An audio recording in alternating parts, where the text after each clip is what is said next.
جس کو انہوں نے جعلی طور پہ الیکٹ کرایا ہے لاہور میں، اس نے زیادہ رہی ہیں۔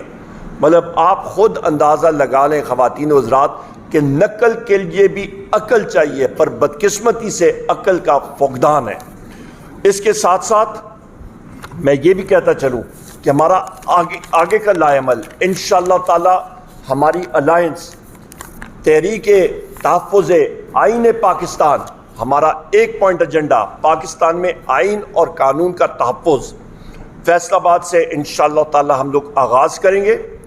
اس کے فوراً بعد ہمارا جلسہ 5 مئی کو انشاءاللہ تعالی ہمارا ہوگا کراچی میں ہوگا، اور اس کے لیے پرمیشنز وہ بھی الائنس کے پلیٹ فارم سے ہوگا۔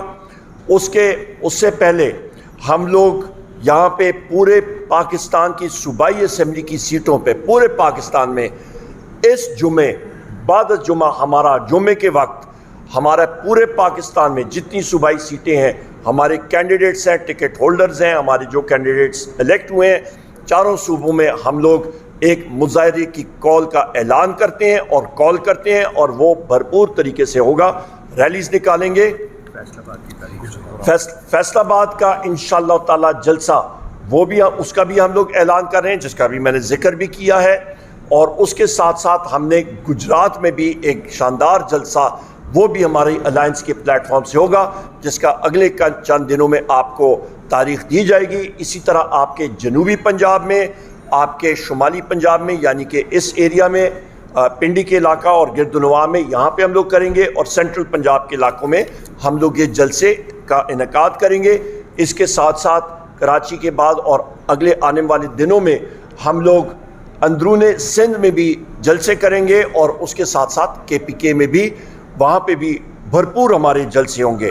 تو یہ جمعے کے دن ہمارا اس فکٹیشس، اس غلط الیکشن پہ، ریگ الیکشن کے اوپر ہمارا پورے پاکستان میں پروٹیسٹ ہوگا، اور ہماری یہ کال انشاءاللہ تعالی بھرپور انداز سے لوگ اس کو ہیڈ کریں گے، اور وہ آئیں گے اور اس پہ شرکت کریں گے۔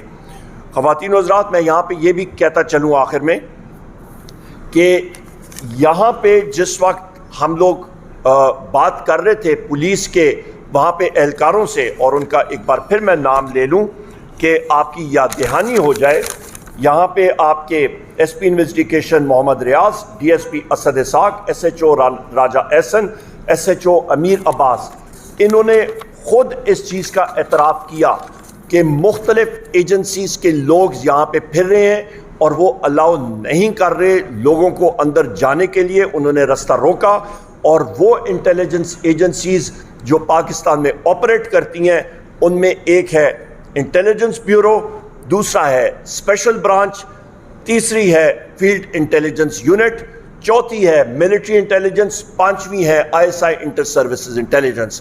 لہٰذا ان اداروں کے سربراہان کو سامنے آنا چاہیے اور بتانا چاہیے اور قوم سے معافی مانگنی چاہیے کہ ان کی انٹرفیئرنس الیکشن پروسیس میں کیوں رہی۔ یہ خطوط جو کہ 6 ججز نے لکھا ہے، اس کے بارے میں ان کی معافی آنی چاہیے۔ یہ خط جو کہ آپ کے ریٹرننگ آفیسر NA8 باجوڑ نے لکھا ہے ڈسٹرکٹ ریٹرننگ آفیسر کو، اور اس نے انٹیلیجنس ایجنسیز کا نام لیا ہے، ان کے اوپر بھی ان کا واضح موقف آنا چاہیے۔ ہم لوگ بحیثیت اپوزیشن یہی پوائنٹس انشاءاللہ تعالی خواتین و حضرات قومی اسمبلی میں پرزور طریقے سے اٹھائیں گے اور اس کو منطقی انجام تک پہنچائیں گے، کیونکہ ہم نے یہ تہیہ کیا ہوا ہے خواتین و حضرات کہ ہمارا جو الائنس ہے تحریک تحفظ آئین پاکستان، کہ جب تک پاکستان میں آئین اور قانون کی بالادستی نہیں ہوگی ہم لوگ اپنی تحریک جاری رکھیں گے۔ اور اس تحریک میں پاکستان میں اس وقت جو مہنگائی کا زور آیا ہوا ہے غلط پالیسیز کی وجہ سے، آپ پیٹرولیم ڈیولپمنٹ لیوی کی وجہ سے دیکھیں، کیونکہ جو پیٹرولیم منسٹر ہیں انہوں نے لا منسٹر کے ذریعے پرسوں اجلاس میں جو جواب دیا تھا وہ غلط تھا اور جھوٹ پہ مبنی تھا۔ اس نے انٹرنیشنل پرائسز کے اوپر الزام ٹھہرایا کہ قیمتیں بڑھ رہی ہیں۔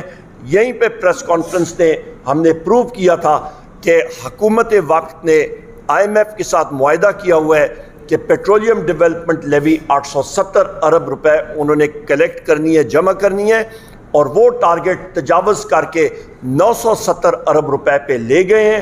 لہٰذا حکومت وقت غلط بیانی سے کام لے رہی ہے. یہ انٹرنل وجوہات کی وجہ سے پیٹرولیم اور ڈیزل کی قیمت اور پیٹرول کی قیمت اور مٹی کے تیل کی قیمتوں میں اضافہ ہو رہا ہے اور مزید اضافہ ہوگا.